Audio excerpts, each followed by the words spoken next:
இன்னைக்கு மியூசிக்கல் ரிவ்யூல நீங்க கேட்க போற படம் வேணு ரவிச்சந்திரன் ப்ரொடக்ஷன்ல அன்னியன் எந்திரனை தாண்டின பட்ஜெட்ல 2 வருஷமா நம்ம டைரக்டர் சங்கர் டைரக்ட் பண்ணிட்டு இருக்க விக்ரம் எமி ஜாக்சன் நடிப்புல AR ரஹ்மான் மியூசிக்ல Hollywood hero Arnold music launch பண்ணிருக்காரு.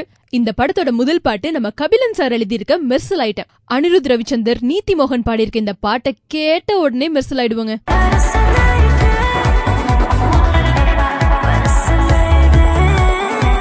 ஒரு பொண்ணு பார்த்த உடனே பிளாட் ஆற பையன் தலகால் புரியாம செம்ம ஜாலியா பாடுற பாட்டு தான் இந்த மெர்சல் ஐட்டம். இந்த பாட்டு ஒரு பக்கா அனிருத் ஸ்டைலுங்க. AR ரஹ்மான் மியூசிக்ல கேட்கும் போதே செம்ம ஜாலியா ஃபுல் ஜோஷோட இருக்குங்க. கண்டிப்பா பல பசங்களோட ஹலோ டியூன் மெர்சல் ஐட்டனா மாறப்போகுது.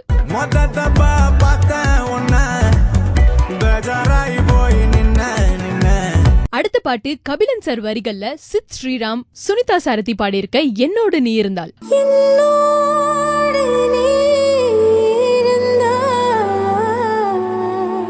கடல் மரியான தாண்டின ஒரு மெலடிங்க. கடல்ல சித் ஸ்ரீராம் பாடின அடிய பாட்டோட அடுத்த லெவலா இருக்கும் இந்த பாட்டு. ஒரு மெஸ்மரைசிங் ஃப்ளோல soft drums plus electric guitar பேக்ரவுண்ட்ல சுனிதா சாரதியோட வாய்ஸ் சான்ஸே இல்லங்க. பொதுவா இசை புயலோட பாட்டு கேட்க தான் பிடிக்கும். ஆனா இந்த பாட்டு நீங்க கேட்ட உடனே பிடிக்கும். ஏன்னா இந்த பாட்டு 2 வெர்ஷன்ல வருது. ஒன்னு நம்ம சித் ஸ்ரீராம் மற்றும் சுனிதா சாரதி பாடியிருக்காங்க.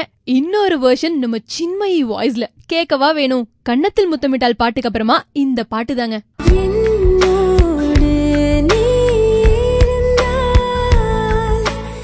அடுத்த பாட்டு தாங்க ரொம்ப ஸ்பெஷல். ஆதித்யா ராவ் மற்றும் Canadian singer Natalia D Lucio பாடியிருக்க ஐலா ஐலா பாட்டு. Natalia already English Vinglish Chennai எக்ஸ்பிரஸ்க்கு பாடியிருக்காங்க. பட் இந்த பாட்டை நம்ம மதன் கார்கே எழுதியிருக்காரு. கர்நாடிக் பேக்ரவுண்ட்ல அங்கங்க பியானோ கூடவே பாங்க்ரா, இதுக்கு இடையில ஓப்ரா சிங்கிங். வெஸ்டர்னையும் கிளாசிக்கலையும் கிளப் பண்ண மாதிரி ஒரு பாட்டு. சொன்னா புரியாதுங்க, கேட்டு பாருங்க. இசை புயல் ஒரு புது ட்ரெண்டையே செட் பண்ணிருக்காரு.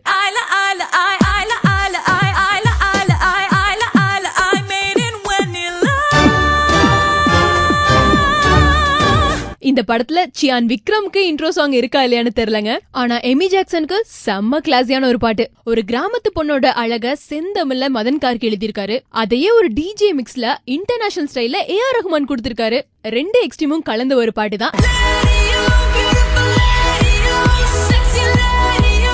கடைசி பாட்டு ரொம்ப ஸ்பெஷலான ஒரு பாட்டு. பூக்களை சற்று ஓய்விடுங்கள். ஒவ்வொரு பாட்டையும் டிஃபரெண்டா ட்ரை பண்ற நம்ம மதன் கார்கி ஐங்கிற வார்த்தையை வச்சு ஒரு பாட்டையே எழுத முடியும்னு இந்த பாட்டு மூலமா மதன் கார்கி காட்டியிருக்காரு.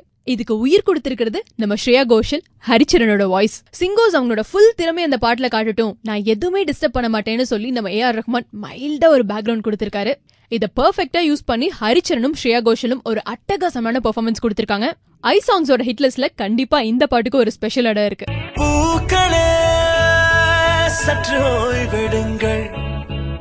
அவள் வந்து விட்டாள். சோ மெர்சல் ஐட்டம் பாட்டு யூத்தோட ஃபேவரட்டா கண்டிப்பா மாறப்போகுது. என்னோட நீ இருந்தால், பூக்களை சற்று ஓய்விடுங்கள், இந்த ரெண்டுமே ஒரு பெர்ஃபெக்ட் மெலடியா இருக்க போகுது. லேடியோ லேடியோ ஐலா ஐலா பாடல்கள் கேக்குறவங்கள பொறுத்து. So I is a perfect mix of emotions.